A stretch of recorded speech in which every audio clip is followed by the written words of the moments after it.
चलता दवैया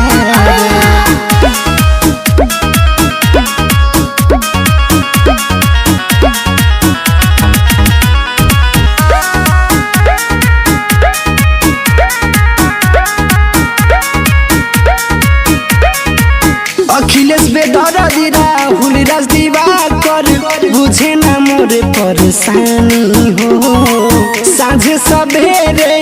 गरम कई के धोवतानी नमक पानी हो अखिलेश बेदरा दिरा हुल राज दिवाकर बुझे ना मोरे परेशानी हो साझे सवेरे गरम कई के धोवतानी नमक पानी हो भइले श्रवणी निर्दया रे कहलो न जाला रही मैया रे जखनिया से चलता दवैया रे